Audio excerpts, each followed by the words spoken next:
Eh bien, bonjour. Bonjour. Bonjour, j'ai dit bonjour. Nous sommes d'excellente humeur et ravis de vous retrouver pour ce nouveau courrier du cœur avec Lisa Margot Amry. La foule en délire. Je mettrai une foule en délire. Merci. Comment vas-tu? Ça va. Allez, on n'en saura pas plus. Non, saura pas plus. Toujours célibataire? Ouais, foule en délire. Ouais, toujours. De plus en plus, jour après jour. Mais tu le vis toujours bien? Je le vis pas mal. Je crois que t'as un peu la dating fatigue, on en reparlera Ouais. dans ce courrier du cœur. Tout à fait. Puisque ça fait partie des questions que vous nous avez posées sur Instagram. Merci pour toutes vos questions, on ne pourra pas toutes les traiter, mais on en a repéré quelques-unes qui sont écrites dans le cahier de l'amour à paillettes. Qu'est-ce qu'on a à dire de marrant? La France va mal. Mais c'est ça quand tu m'as dit comment tu vas, c'est-à-dire que par rapport à quoi par exemple? Parce Oui. que c'est vrai que de manière générale, c'est pas fifou flex. Hein. En tout cas, on va se changer les idées, on va parler d'amour, parce que c'est vraiment tout ce qui nous reste C'est ce que j'allais dire. dans cette vie. Dans ton cas, oui. Moi, j'ai pas. Bah si, tu as l'amour de ta famille et de tes amis. Super. Ou tu as l'espoir. J'ai l'espoir. T'arrives plus à faire semblant, désolé. Cette vidéo va te redonner espoir. Lisa Allez, Margot. eh ben j'espère de tout mon cœur. Je te jure. Mais avant de passer à la première question, remercions avec une foule en délire le partenaire de cette vidéo. Nextory est partenaire de cette vidéo aujourd'hui. Mais Nextory, Qu'est-ce que c'est? merci. Regardez ça. C'est un homme qui me l'a offert. Vous me direz, mais Camille, comment as-tu fait pour trouver un homme qui t'offre des petites fleurs séchées? Eh bien, la réponse est simple. J'ai consulté les centaines d'ouvrages de psychologie qui traitent du couple et des théories de l'attachement sur Nextory, qui est partenaire de cette vidéo aujourd'hui. Nextory, je vous en ai déjà parlé, c'est une application qui regroupe tous les formats de lecture, des livres, des BD, des podcasts, mais aussi les magazines, la presse. Il y a plus de 350 000 titres disponibles sur Nextory. Donc il y en a forcément un pour vous, pour élargir vos horizons, pour multiplier vos connaissances, et notamment dans le domaine de l'amour qui nous intéresse aujourd'hui. C'est fou comme on n'est pas éduqué à l'amour et aux relations, à part dans des films qui n'ont aucun sens. Parmi ces titres, vous allez trouver par exemple les livres de Josette Stanquet, qui est psychologue, psychothérapeute et auteur, donc, qui lit ses propres livres. Elle a une voix très douce et très mignonne. Il y a plusieurs ouvrages à elle sur Nextory qui traitent de l'amour, du chagrin d'amour, de l'attachement. Moi, je viens d'écouter Nos répétitions amoureuses, comment en finir avec les mêmes situations qui nous blessent de la même façon. J'ai lu vos questions. Je pense que ça parlera à nombre d'entre vous. Parce qu'on ne pourra pas tout régler aujourd'hui, donc peut-être qu'en lisant ce livre qui parle de comment notre inconscient, notre héritage nous conditionne à répéter les mêmes erreurs, ces répétitions, elles vont nous pousser à agir, à nous transformer pour aller dans le sens d'une vie plus épanouie et notamment en amour. Vous l'apprendrez dans ce livre audio, je vous mets un petit extrait. Je crois que l'objectif de la répétition était de nous mener à une telle souffrance pour attirer toute notre attention. Et qu'en nous, quelque chose se dise, mais halte là, il faut que tu arrêtes, il faut vivre, il faut t'aimer, il faut aimer. On ne pourra pas répondre à toutes vos questions aujourd'hui, donc j'espère que vous trouverez des éléments de réponse dans ces divers ouvrages qui sont dispo sur Nextory. Si vous suivez le lien en description, vous avez 60 jours d'essai gratuit pour tester l'appli, 60 jours pour tester Nextory. Merci Nextory d'être partenaire de cette vidéo, cœur des jeunes sur vous. Je vérifie pour voir si je le fais bien. Je le fais super bien. Putain, qu'est-ce que je suis jeune. Allez, on retourne à vos questions. Merci Nextory d'être partenaire de ce nouveau courrier du cœur. Donc, nous répondons toujours en tant que spécialistes de l'amour. Nous vous le rappelons. Moi, je suis plus spécialiste du célibat là, je crois. Hein. Ouais, Mais c'est important aussi, le célibat dans l'amour. Ben, c'est l'autre facette, Exactement. quoi. J'aime bien le voir comme ça. Deux facettes d'une même pièce. Exactement. Non, mais un célibat réussi mène à des relations réussies. Oui.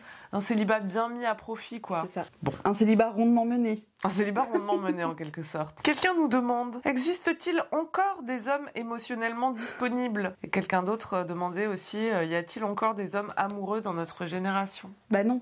Question suivante. Alors, toi, tu n'as plus d'espoir? Bif, baf, bouffant, j'ai envie de dire. C'est une opinion. Non, mais je sais qu'ils existent. En revanche, je sais pas dans quel pays, dans quel univers parallèle. Tout ça, je ne sais pas, mais j'ai envie d'y croire parce que je vois des copines en couple et je vois bien qu'elles sont avec des garçons qui sont amoureux. Donc, j'ai l'impression que ça existe, mais que chez les autres. Mais moi, je trouve que c'est un grand espoir auquel se raccrocher. Oui. Voir des cas où c'est possible, moi, ça me raccrochait quand même C'est vrai. de ouf, quoi. Moi, je suis dans la phase où ça me fout le seum. Ah, tu vois ce que je veux dire? Bah, Tu l'as connu, ça? Oui, oui, Tu les vois et t'es en mode, ah, mais c'est bon, on a compris que vous vous aimez, enfin, c'est bon, faites. Je suis partie en week-end, là. Ouais, bah, c'est bon. Je suis partie en week-end. Je suis partie en week-end et on a pris le train, donc avec un amant. J'ai pu, à mon tour, faire partie de ces connasses qui posent leur tête sur l'épaule de leur mec dans le train. Et ça m'a rappelé toutes les fois où j'ai vu des gens faire ça dans les transports et où j'étais là. C'est vrai que dans le train, c'est trop cool de pouvoir faire comme ça. Mais en même temps, je faisais un peu mais aussi je me disais, voilà. Oui, je vois Ça ce que tu veux existe. dire. Déjà, oui, ça existe, tu vois. Oui, c'est mignon. Alors juste, on sait pas où ils sont, on sait pas comment ils vont te trouver précisément, mais ça existe. C'est à eux de nous trouver? C'est une règle générale, ça?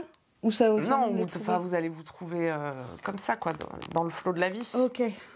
Non, mais je voulais un tuto, c'est pour ça, ok. Ah, c'est comme ça. Mais c'est vraiment une histoire de foi, parce qu'effectivement, faut croire en l'invisible, quoi. Exactement.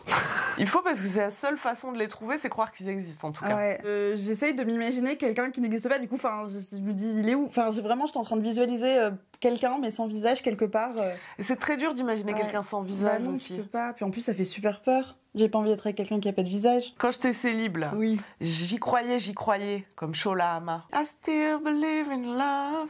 Et je me disais, c'est sûr, mon mec m'attend quelque part, tu vois. Mais c'est vrai que c'était un peu frustrant de pas pouvoir se le représenter physiquement. Mais il faut se raccrocher à l'idée, quoi. Et aussi, je me disais, puisqu'elle demande, existe-t-il encore des hommes émotionnellement disponibles? Je pense que du coup, elle tombe sur des hommes émotionnellement pas disponibles, oui.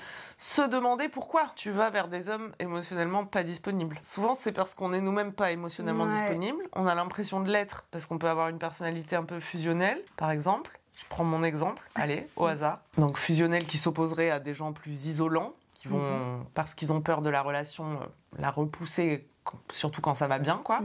Les gens fusionnels, ils ont l'impression d'être 100% in et que, mais oui, moi je suis grave là, je suis grave émotionnellement disponible, mais même dans les fusionnels, il y a une petite part qui a peur aussi. Mais de ouf. Qui a la même peur que l'isolant. Et l'isolant a aussi envie de fusionner. Ça peut paraître fou ce qu'on me dit, parce que là tu te dis, bah non, moi j'ai pas du tout envie d'être attirée par des gens qui sont pas accessibles. Mais en fait, c'est comme il y a une part de toi qui n'est pas prête à te lancer dans quoi que ce soit, inconsciemment, tu vas t'accrocher à eux, parce que c'est un moyen pour toi de pas rencontrer des personnes qui sont disponibles. Il y a beaucoup de choses, oui, qui se jouent sur le plan inconscient, quoi. Ouais. On se rend pas compte à quel point on remet en scène des scénarios de manière inconsciente, et on a l'impression que non, on regarde les red flags et que nanani, mais... Allez, un petit tour chez Dr Psy. Ouais, comme d'habitude. Comme d'hab, hein, non, mais en vrai, ça règle beaucoup de choses. Ouais. Donc voilà, voir aussi le rôle qu'on joue soi-même là-dedans. Hein. Ouais. Ça peut faire mal, mais... Mais souvent, c'est tellement lié à des trucs de l'enfance que... Tu peux pas régler ça toute seule. Mais non, c'est des trucs auxquels tu es aveugle, c'est des angles morts qu'on a, quoi. C'est des schémas que t'as toi-même vécu sans doute petite et que tu rejoues, mais sans même te rendre compte que t'es dans ce type de schéma. Oui. Combien sommes-nous à avoir eu des parents émotionnellement indisponibles? Exactement. Question suivante, je crois que le problème est réglé. J'ai les mains moites. Ah, j'adore. Hey, c'est vrai, ça. J'ai chaud, mais que des mains. Je crois que c'est le café qu'on a bu. Ça m'a donné chaud des mains. Ah ouais. Cœur à prendre. C'est pour ça que je trouve pas l'amour. T'as un chat? Non. Oh. Bah si. T'as un chat? Bah si, je t'annonce que t'as un chat. C'est peut-être un poil de chat. Mon mec s'est remis avec son ex ultra toxique. Comment ne pas se sentir comme une grosse bouse? Tu peux pas. Mais c'est horrible. Non mais là je t'embrasse très fort et je te fais des câlins. Moite. Mais désolée, je veux pas remuer le couteau, mais c'est horrible cette situation. Bah c'est surtout triste pour lui en vrai. Ah bah oui. Alors là, plutôt 2 fois qu'une. C'est vrai ça.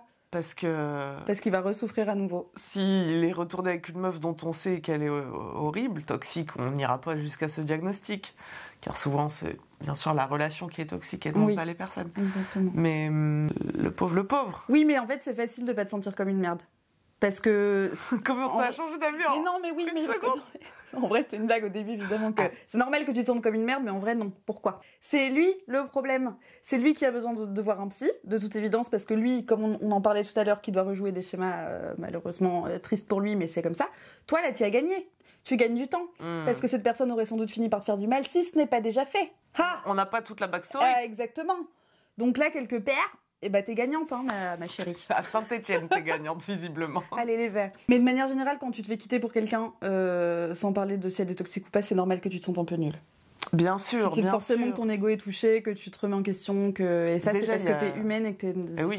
Voilà, La rupture, ça fait se sentir mal Ouais. déjà, mais la rupture parce qu'il est parti avec quelqu'un d'autre, c'est pas facile. et c'est pas facile, et quelqu'un d'autre de toxique, c'est encore moins facile. Ouais. Donc t'inquiète, vis ta petite tristesse, va. Oui, sens-toi un peu comme une merde, c'est pas grave, ça fait partie du process. Sans doute. Ça c'est process, d'accord? Ouais. Et après tu vas reprendre du poil de la bête et tu vas comprendre pourquoi c'est bien que ce mec soit parti.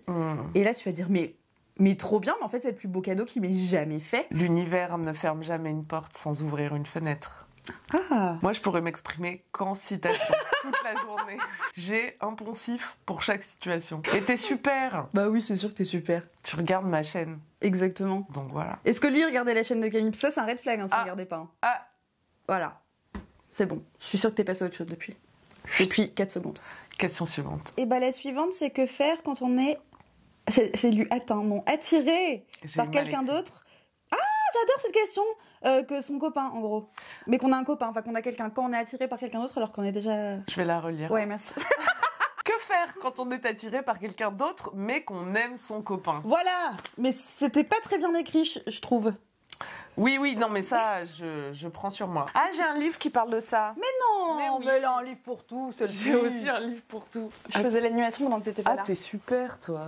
Je fais des petites danses comme ça. Ah putain, mais je sais pas où il est. Ah, c'est pas où il est. Bon, bah là, moi, je sais plus trop quoi faire. Hein. Ah, il est là. Comme ça, je vous conseille des vrais conseils de vrais gens qui sont vraiment psychologues cliniciens. C'est le couple Stone, donc c'est écrit par un couple en plus. Donc voilà, les mecs savent de quoi ils parlent. Ils quoi. savent de quoi ils parlent. Les relations, source de croissance, hein, s'accueillir l'un l'autre. Alors ça va vous apprendre plein de choses sur comment fonctionnent les relations et comment des schémas automatiques peuvent se mettre en place, comment on peut devenir la mère de son partenaire par exemple, les pourquoi et nanani. Et puis il y a tout un passage sur l'adultère à la fin là, et sur l'attirance aussi Bah du ouais. coup. En tout cas, il nous confirme que c'est bien normal d'avoir des attirances. Je te le prends, c'est pour une amie. Ouais, il y a pas de souci. Souvent, bah t'es attiré par une part que quelqu'un incarne que tu retrouves pas forcément dans ton couple, par exemple. Bah oui. En tout cas, te culpabilise pas si c'est ça le sous-texte. Sache que ton partenaire fait sans doute pareil, quoi. Ça lui arrive. J'ai un chat dans la gorge. Ah, mais t'es un c'était chat. ça le poil. C'est ça le poil.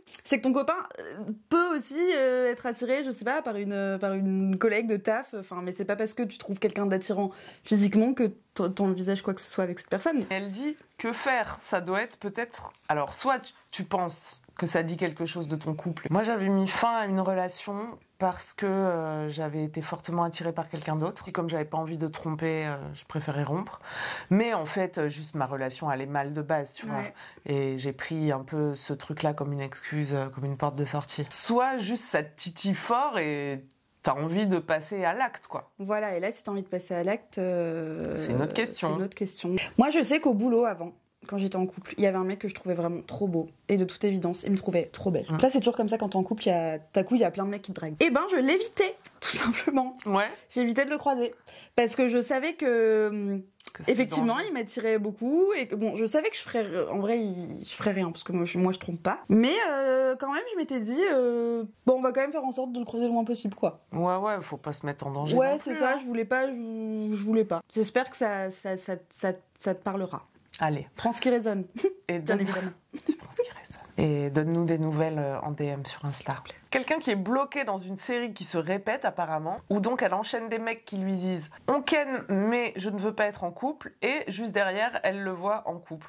Elle est le rebound de tout un chacun. Elle est le rebound, tu penses? Globalement, à l'époque où je datais, c'était toujours des gars sur les applications qui venaient de se séparer. Alors là, tu pouvais être sûr que moi qui avait trop envie de me mettre en couple, j'ai jamais trouvé sur les applis, parce que les mecs souvent vont sur les applis pour trouver des rebounds après une rupture. Parce qu'ils se sentent seuls. Parce qu'ils se sentent seuls et puis ils sont pas du tout prêts à de nouveau se mettre dans un truc sérieux. Et puis des fois ils sont même pas du tout mis de leur rupture d'avant, donc ils ont pas juste envie de vivre autre chose, quoi. Mais oui, de ken avec des gars en espérant qu'ils vont finir par changer d'avis, c'était l'histoire de ma vie il y a quelques années. Et alors, Donc, ça marchait? Ah bah non, pas du tout. Ça n'a jamais fonctionné. Enfin, non. Souvent les gars quand ils disent je veux juste ken, ils veulent vraiment juste ken, quoi. Ouais, faut vraiment croire les gens. Mais il y a toujours ce truc où t'espères, quoi. Quand le mec te dit qu'il est super clair en mode non, il y aura rien d'autre, tu te dis Bah ça, c'est une grosse erreur. c'est une selon moi. très grosse erreur. Mais là, du coup, on sait pas exactement. Non, mais ce qu'on sait, c'est qu'à un moment donné, toi, t'as accepté de ken sans être en couple. Qu'est-ce que tu voulais, toi, à la base, tu vois? Ouais. Parce que, est-ce que tu voulais aussi juste ken? Ou est-ce que t'as accepté ses conditions dans l'espoir qu'il allait se mettre en couple? Je pense que la fille avec qui il se met en couple derrière, elle a pas accepté de juste ken. Et c'est peut-être pour ça qu'elle donne la possibilité d'un couple, tu vois. Enfin, je voudrais pas qu'on ait l'air de dire non plus qu'il faut pas donner de sexe pour pouvoir être en couple. Non, c'est pas ça. Mais il faut juste être au clair avec ses attentes, quoi. C'est ça. Est-ce qu'au moment où il te dit on ken, je veux pas être en couple, est-ce que toi t'acceptes de quand même ken avec lui en mode on verra bien? Ou est-ce que toi, à ce moment-là, t'exprimes le truc de oula, non, moi, en fait, ce que je veux, c'est une relation sérieuse, donc vaut mieux pas qu'on ken. Peut-être que la suivante, c'est ce qu'elle a fait, tu vois. Ouais, elle a dit bah non, moi, ça m'intéresse pas. De juste ken. Mais non, mais c'est une histoire de poser ses conditions, Ouais, quoi. carrément. Et puis, il y a aussi peut-être des mecs qui disent ça parce que la fin de la phrase, c'est on ken, mais je ne veux pas être en couple avec toi. Ouais, ça fait mal. Bah, ça fait mal, mais comme ça fait mal, il a pas envie de te dire ça, Ouais. donc il dit je ne veux pas être en couple. Et en fait, après, il tombe sur quelqu'un avec qui il a envie d'être en couple. C'est vrai. Si toi tu veux pas juste ken, n'accepte pas de ken avec quelqu'un qui veut juste ken. veut juste ken. Si tu veux sortir de cette série, c'est sûrement que toi t'as envie d'être en couple en Ouais. fait. Donc arrête de ken avec des mecs qui veulent pas être en couple. C'est ça. Là, vraiment, la réponse était dans la question, mais je sais que c'est compliqué. Moi, en tout cas, je juge pas. On te souhaite un bon courage. De ouf. Achète un sextoy. Oui. Ah oui. Mais par contre, tu peux pas te plaindre. C'est ça. Désolée, hein, c'est horrible dit comme ça, mais que le mec t'a pas offert un truc qu'il t'avait dit de base qu'il allait pas t'offrir, quoi. C'est horrible, hein. Problème Je- solved. Non mais, ah putain, c'est terrible. Moi ça me dérange pas. On dirait pas que t'as chaud, au contraire, on dirait Mes que... mains sont chaudes de ouf. Mais non, regarde ton bout de doigt, il est froid. Mais j'ai peut-être le syndrome du traîneau, là. Bon, une dernière question Ouais. avant que tu nous quittes. Allez, dernière question. Que faire quand on a la dating fatigue? Ah là là. That's for me. Un problème générationnel, je pense. Est-ce que tu peux d'abord nous expliquer un peu ce qu'est la dating fatigue? La dating fatigue, c'est quand tu dates beaucoup sur les applis et qu'au bout d'un moment, à force de dater, moi j'ai plein de copines dans ce cas-là, bah, elles sont épuisées, Burnout. burn-out de rencontrer souvent que des gens en plus, qui te plaisent pas forcément, avec qui il y a pas de feeling, t'enchaînes comme ça tes dates, t'enchaînes tes rencontres, t'enchaînes les matchs, il y a plus aucune magie, aucun plaisir en fait à le faire et t'es épuisé et tu fais un burn-out des applis. En fait c'est un peu ça, hein. Burn-out, c'est un grand mot, mais j'en peux plus. Une overdose. Ouais. Overdose. Donc même si moi ça m'est jamais arrivé, je vois plein de potes à qui ça arrive. Moi ça m'arrive pas parce que je ne vais pas sur les apps. J'ai réessayé là, il y a pas longtemps. Je comprends pas. J'ai même pas le temps d'être fatiguée, quoi. Je supprime l'application 2 minutes après l'avoir téléchargée. Enfin bref. Mais je pense que quand t'es fatigué de dater, faut faire une pause en fait. Ouais. Enfin, genre arrête. Ça c'est toujours quand t'es fatigué, Ah faut faire une pause de toute façon. Non mais exactement. Pour moi il y a pas d'autre réponse. Arrête. Te force pas. Te mets pas en tête qu'il y a que comme ça que tu peux rencontrer des gens, que Déjà. tu vas finir seule si tu fais pas ça, que je sais pas trop ce qu'on peut se dire, mais genre juste pose-toi avec toi-même, kiffe ta life, et t'es pas obligé d'être sur les applications de rencontres. Et ça, je pense que c'est comme les gens émotionnels ou pas. Oh là là. On est fatigués, nous. C'est pas du dating qu'on est C'est la fatigués, c'est de la vie. fatigue. Ouais. Non, mais c'est comme les gens qui se demandaient là s'il y avait encore des hommes disponibles émotionnellement, parce que dans ton expérience, t'en as peut-être jamais vu. Je crois qu'il y a aussi cette croyance qu'aujourd'hui, on peut rencontrer des gens que sur les applis. Ouais. Et du coup, les gens, et là par exemple, bon, moi j'ai un homme dans ma vie. Oui, bah c'est bon. Tu vas pas le répéter toutes les 5 minutes. C'est un exemple. Oui, bah prends l'exemple de quelqu'un d'autre, s'il te Bon, plaît. quelqu'un d'autre a un homme dans sa vie. Et ben, à cette personne, tout le monde demande mais comment tu l'as rencontré? C'est Comment vrai. tu l'as rencontré? Bah, cette personne l'a rencontré par des amis en l'occurrence. Mm. Et peut-être vous êtes là, non mais moi je vais au travail, je rentre chez moi et du coup il y a que les applis, mais laissez la vie vous surprendre. Ouais. Parce qu'en réalité, ça peut être très surprenant comment on rencontre quelqu'un. Ça peut être dans une circonstance qui prêtait pas du tout à la rencontre. C'est vrai ce que tu dis. Mais oui, ça peut être au coin de la rue, littéralement. On sait jamais. C'est de quoi. l'ordre du paranormal pour moi, mais j'ai envie de te croire. Mais dans la vie, on sait jamais. Ça, c'est Christophe Maé qui l'a dit. Moi, je le crois.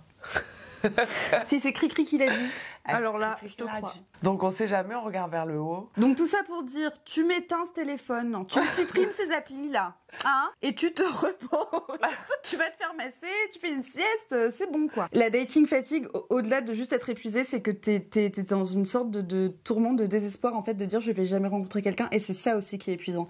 C'est Ouais. cette fausse croyance que t'y arrives pas, que toi tu vas jamais rencontrer personne. Sache que c'est faux. Ou alors, il y a aussi de mettre trop d'espoir sur Exactement. chaque rencontre.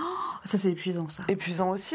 Et le fait que les applis te permettent de faire un date par soir, si Ouais, tu veux, c'est mais clair. qu'en vrai, ça, c'est pas un rythme humain. Non. Rencontrer quelqu'un, c'est beaucoup d'énergie et beaucoup d'émotionnel. Et avec les grands catalogues des applis, t'as l'impression que c'est rien du tout, mais c'est quelque chose. Donc quand on a enchaîné une dizaine dans le mois, c'est sûr que t'es fatigué. Je fais une petite pub pour 4 quarts d'heure. Cet été, 4 quarts d'heure continue notre podcast avec Alix Martineau, Kalindi Rumpel et Louise Petrouchka. Et les 5e quarts d'heure aussi, pour les gens qui nous soutiennent sur Acast Plus, continue. Et il y aura un 5e quart d'heure où Alix parle de la dating fatigue. Mais sache que tu n'es pas seule. Ça existe vraiment, c'est pas un truc, c'est un délire. Le nombre de gens que je rencontre qui me disent là, je sais plus quoi faire, j'en peux plus. De saturer, ouais. Ouais, de saturer. Et de croire peut-être même que c'est toi le problème. Tu sais, à force de faire des dates et de pas rencontrer la bonne personne. Enfin, en fait, c'est beaucoup de choses. C'est pas juste je suis fatiguée de faire des dates. C'est il y a plein de choses qui ça remue beaucoup de choses les échecs en fait. Parce que c'est une suite d'échecs. Effectivement, tu le vis comme un échec. Mais quelle pression à mettre sur chaque rencontre, quoi. Moi, vraiment, je déteste les dates. Ça réussit ou ça échoue. Est-ce que c'est vraiment échouer de s'éviter quelqu'un qui nous correspond pas? C'est pas dit. C'est sûr que non, même. C'est même sûr que non. Ah là là, ah ouais, faites une pause, les enfants. C'est l'été, là. Laissez-vous vivre. Et oui, allez vivre un peu dehors, allez faire de la balançoire, faire du ballon. Enfin, voilà. Et vous en rencontrerez des gens. Il suffit d'un. Il suffit d'un. Ou d'une. Et ben voilà, mon petit, on a encore réglé tous les problèmes de l'univers. J'ai les mains moites, Camille. Mais j'adore ça, tu comprends pas? Là, t'es comment? Normal. Je sens que là, ma température, elle est super ambiante. Ouais, t'es ambiante. C'est le café, je crois, qui t'a mis mal. Peut-être. Alors, pourtant, je me sens grave bien. Bon, c'est juste tes mains qui sont en dépression. Je les comprends, elles touchent plus beaucoup personne. Bref. Gros bisous. Gros bisous, les chats. Attends, on n'a pas fait ça. Oh, mais putain, le cœur des... Mais t'y arrives direct. Je me suis entraînée toute la nuit en vrai. Waouh. Juste pour aujourd'hui. On y arrive trop. Mais moi, t'as vu, mon pouce, je le laisse en l'air. Ah ouais, bah c'est un style. Hein. Allez, là, je dois vous laisser parce que la dame est... Non, j'ai coupé. Mais faut qu'on vous laisse. Parce qu'on a la fatigue, je vous rappelle. Faut qu'elle aille dormir, la vieille dame. Gros bisous, les petits chats. Bisous, Kissou. On fait l'outro tout de suite. Je vous retrouve tout de suite. Moi aussi. Non, moi, je le fais. Vas-y. Et hop là, mes petits chats sauvages, je vous rappelle qu'en suivant le lien dans la description, vous avez 60 jours offerts sur Nextory. Merci Nextory d'être partenaire de ce courrier du cœur. 60 jours offerts en cliquant dans le lien dans la description. Voilà, c'est tout pour moi. C'était Camille Laurent. Merci à tous. Un de ces dimanches, prenez soin de vous. Ciao.